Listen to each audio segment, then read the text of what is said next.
Guys, we got a huge bombshell update from NIO's president and NIO CEO, all in this one juicy video, guys. So first of all, NIO's president has confirmed that there will not be the NT 3.0 version of the 5566 in 2026. They will not have that. So people, if you're hesitant about buying and waiting for the Gen 3 car and you still need a NIO, well, the Gen 2.5 cars will be absolutely perfect for you, right? So that's his message, basically. And basically next year, they're going to have the ES9 and then maybe the Gen 3.0 versions of the 777, perhaps. And a lot of people have been asking, why do the price cut when demand is so high? The demand is high because the demand is for NIO's third gen product, NT 3.0, NIO Tech 3.0, which is the ES8, but not so much for the NT 2.5 product, NT NIO Tech 2.5, which still uses 400 volt. And yeah, so and some people, they might not want to buy it. They want to wait for the full NT 3.0 version. So that really gives people reassurance. The price cut, the cars are cheaper now. They're still very competitive. And yeah, you should just buy a NIO. Don't wait for the NT 3.0 5566. Now, with this price cut, NIO CEO was confronted in a face-to-face user meeting. And what he said is actually very good for shareholders, but a lot of NIO owners are very, very upset with him. And one NIO owner in particular sort of put it bluntly, it seems like you guys launch, and he's talking to NIO, okay, NIO CEO, you guys launch a new car and you always you announce new tech, and before you can deliver the new tech and new features on this car, you launch a new version and you sort of abandon the previous version of NIO owners. And this was asked by a NIO owner that had multiple NIOs, okay? And NIO CEO sort of put it very, very bluntly. And he said, yes, after the price adjustment, there were a lot of people praising him, but also a lot of people criticizing and swearing at him because that price cut just really destroyed the secondhand resale value of all existing ES8s. Yeah, the depreciation has just absolutely cratered, all right? There's massive depreciation, and a lot of people were very upset with this. And especially people that bought the car recently, okay? They bought the car recently, the ES8 in 2025, the only compensation they get a voucher to buy a new NIO. Like, you just bought the car in 2025 and you get a voucher to buy a new NIO, and you kind of got, quote unquote, they call it backstabbed, all right? They call it being backstabbed. And then they said that they got backstabbed twice, right? The new ES8 was a big backstab because the price cut was massive, and then making the 100 kilowatt hour battery pack standard was also a big backstab because a lot of people, they bought the car with the 75. So that's also a second stab. And then the compensation for that is also just a voucher to buy a new NIO. They just bought a new NIO, they got backstabbed twice, and then you want to buy a new NIO, and then a lot of people were kind of like dumbfounded by this. But NIO CEO gave a perfect response to this. And he said he understands, but then he said, there aren't just 10,000, 20,000 NIO owners out there. There's 800,000 NIO owners out there.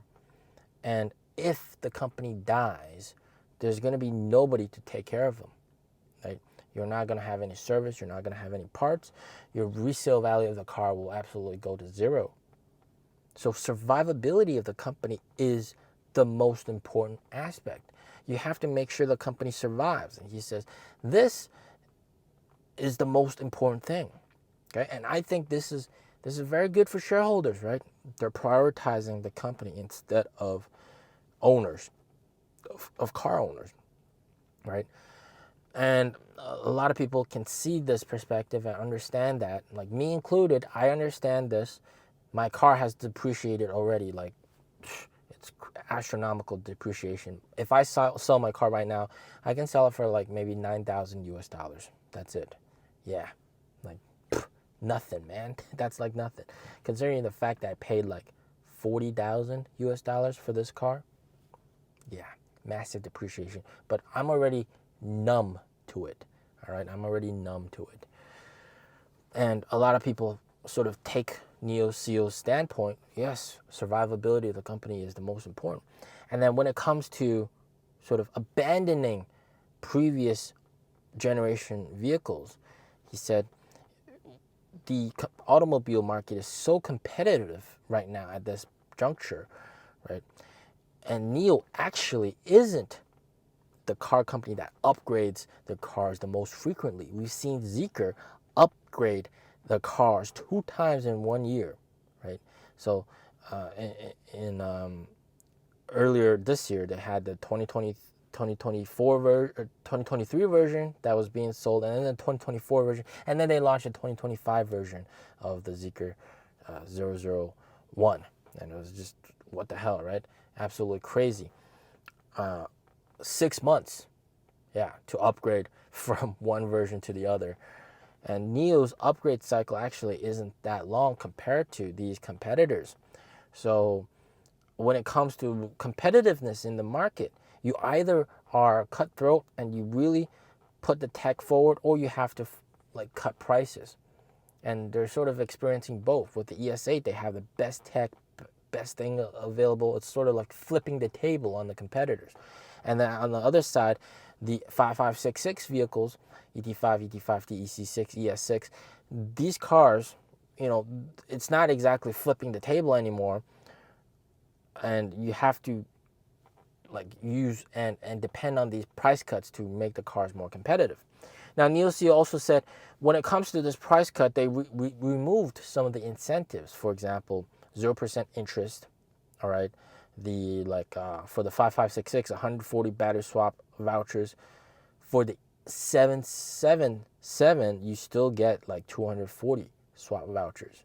So, but for the 5566, they removed the 140 swap vouchers, and then they removed some other privileges. So it equates to the price cut of the battery. All right. So that battery upgrade, 100 kilowatt, on paper it's cheaper, yes, but the incentives that they've removed is equivalent to the price of that battery. So very, very interesting. And I think going forward, you can see that the CEO is really taking a priority of shareholders first, which I think is pretty nice. But yeah, the depreciation problem is pretty big, and I think that is a big pain point for a lot of existing NIO owners. That's why they're really pissed at the CEO. But all EVs depreciate like crazy. It's not just NIO, right? EVs just depreciate, period. Okay, so yeah, that's the kind of situation right now here in China. A lot of people are super pissed at the CEO. A lot of people are understanding the CEO has taken a stance of making sure the company survives. Okay, so that's the news update for today. As always, stay safe, stay healthy.